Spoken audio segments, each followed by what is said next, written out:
Bismillah, Assalamualaikum warahmatullahi wabarakatuh. Kali ini kami akan membahas tentang suasana psikologi dalam pembelajaran di kelas pada mata kuliah Pengelolaan Lingkungan Belajar dengan dosen pengampu Bunda Adisti Asmodelasti. Kami dari kelompok 3 dengan anggota Ning Evi Astia Asih dan Nurul Hairiah Ulfa. Dalam suasana psikologi pembelajaran dalam kelas ada 4 pembahasan. Yang pertama, pengertian psikologi pendidikan. Yang kedua, teori-teori psikologi pendidikan dalam pembelajaran. Yang ketiga, suasana psikologi dalam pembelajaran indoor. Yang keempat, aspek psikologis dalam pembelajaran. Yang pertama, pengertian psikologi pendidikan. Psikologi pendidikan merupakan sebuah disiplin psikologis yang khusus mempelajari, meneliti, dan membahas seluruh perilaku manusia yang terlibat dalam proses pendidikan, yaitu tingkah laku belajar siswa, tingkah laku belajar guru, dan tingkah laku belajar mengajar antara guru dan siswa yang saling berkaitan atau berinteraksi satu sama lain. Dalam proses belajar mengajar, inti permasalahan psikologis terletak pada anak didik tersebut. Adapun untuk psikologi pendidik, ia telah melalui proses pendidik dan kematangan psikologis sebagai suatu kebutuhan dalam mengajar. Pengetahuan yang perlu dikuasai guru dan calon guru adalah pengetahuan psikologi terapan yang erat kaitannya dengan proses belajar mengajar peserta didik. Guru dapat memahami beberapa pertimbangan psikologi antara lain. Yang pertama, merumuskan tujuan pembelajaran secara tepat. Guru menentukan perubahan perilaku yang dikehendaki sebagai tujuan pembelajaran. Yang kedua, memilih strategi atau metode pembelajaran yang sesuai. Guru mampu mengaitkannya dengan karakteristik dan keunikan individu, jenis belajar, dan gaya belajar, dan tingkat perkembangan yang sedang dialami siswa. Yang ketiga, memberikan bimbingan atau memberikan konseling. Guru membantu psikologi secara tepat dan benar melalui proses hubungan interpersonal. Yang keempat, memfasilitasi dan memotivasi belajar peserta didik. Guru membantu mengembangkan segenap potensi yang dimiliki siswa dan memberikan dorongan kepada siswa untuk melakukan pembelajaran. Yang kelima, menciptakan iklim belajar yang kondusif. Guru mampu menciptakan iklim sosio-emosional yang kondusif di dalam kelas, sehingga siswa dapat belajar dengan nyaman dan menyenangkan. Yang keenam, berinteraksi secara tepat dengan siswa. Guru mampu berinteraksi lebih bijak, penuh empati, dan menjadi sosok menyenangkan di hadapan siswa. Yang ketujuh, menilai hasil pembelajaran yang adil. Guru mengembangkan penilaian pembelajaran siswa yang lebih adil dalam teknis penilaian dan prinsip-prinsip penilaian. Selanjutnya yang kedua, teori-teori psikologi pendidikan dalam pembelajaran. Di sini ada 3 teori kognitif menurut para ahli.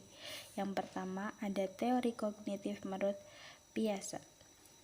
Teori Jean Piaget dibangun berdasarkan kombinasi sudut pandangan psikologi, yaitu aliran struktural dan aliran konstruktif.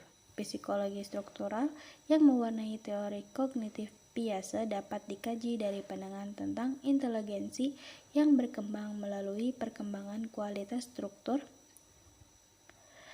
kognitif. Sedangkan psikologi konstruktif menyatakan bahwa anak membangun kognitifnya melalui interaksi dengan dunia sekitarnya.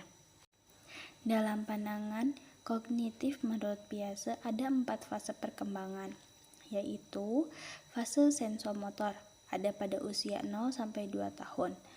Pada fase ini, kognitif anak tampil dalam bentuk kegiatan sensomotorik. Selanjutnya, fase praoperasional, usia 2 sampai 7 tahun.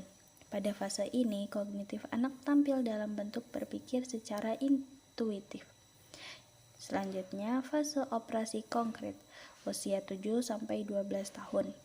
Pada fase ini, anak menampilkan diri dalam kemampuan berpikir logis dan rasional terhadap kejadian dan peristiwa yang tampil secara konkret. Selanjutnya yang keempat ada fase operasi formal, usia 12 tahun sampai dewasa. Ini fase terakhir dalam masa perkembangan kognitif.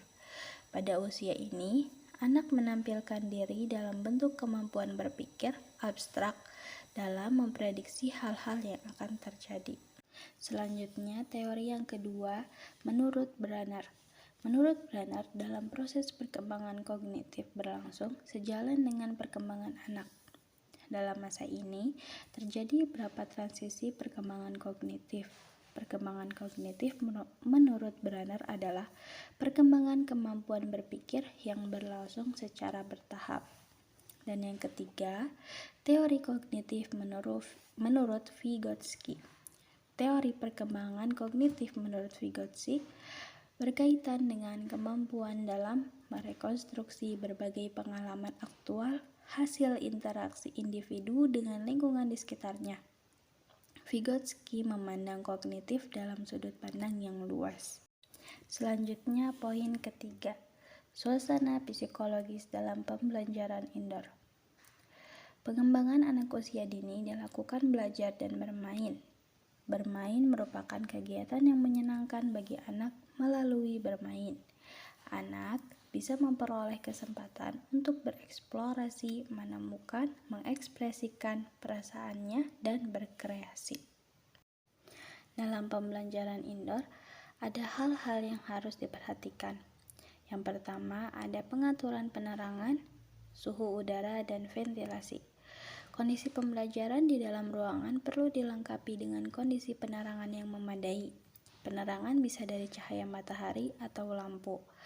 Ruangan pun harus memiliki ventilasi udara yang cukup, sehingga sirkulasi udara menjadi lancar dan kondisi ruangan di dalam menjadi tidak panas.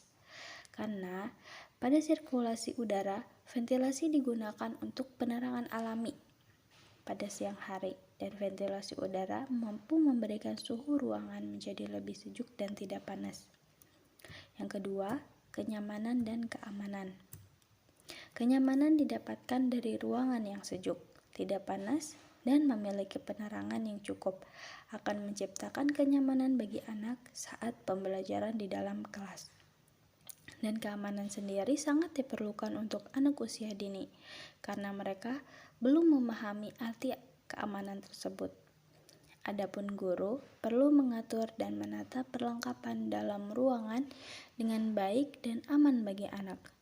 Guru perlu memilih dan memilah benda-benda atau perlengkapan yang aman untuk anak. Yang ketiga, daya tarik.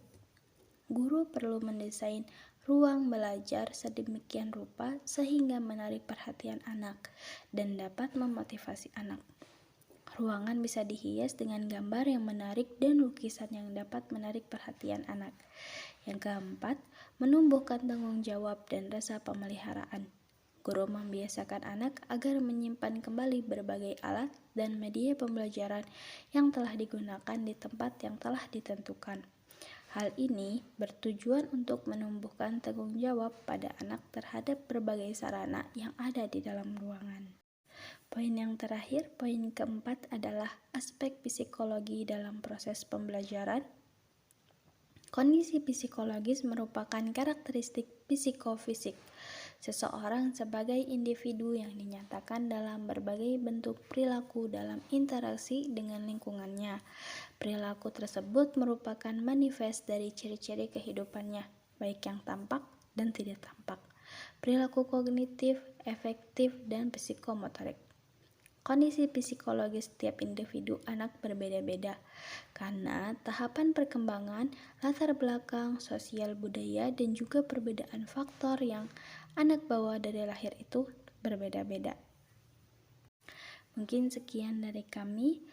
Jika ada pertanyaan, silahkan ditanyakan, dan kami mohon maaf jika ada salah-salah kata.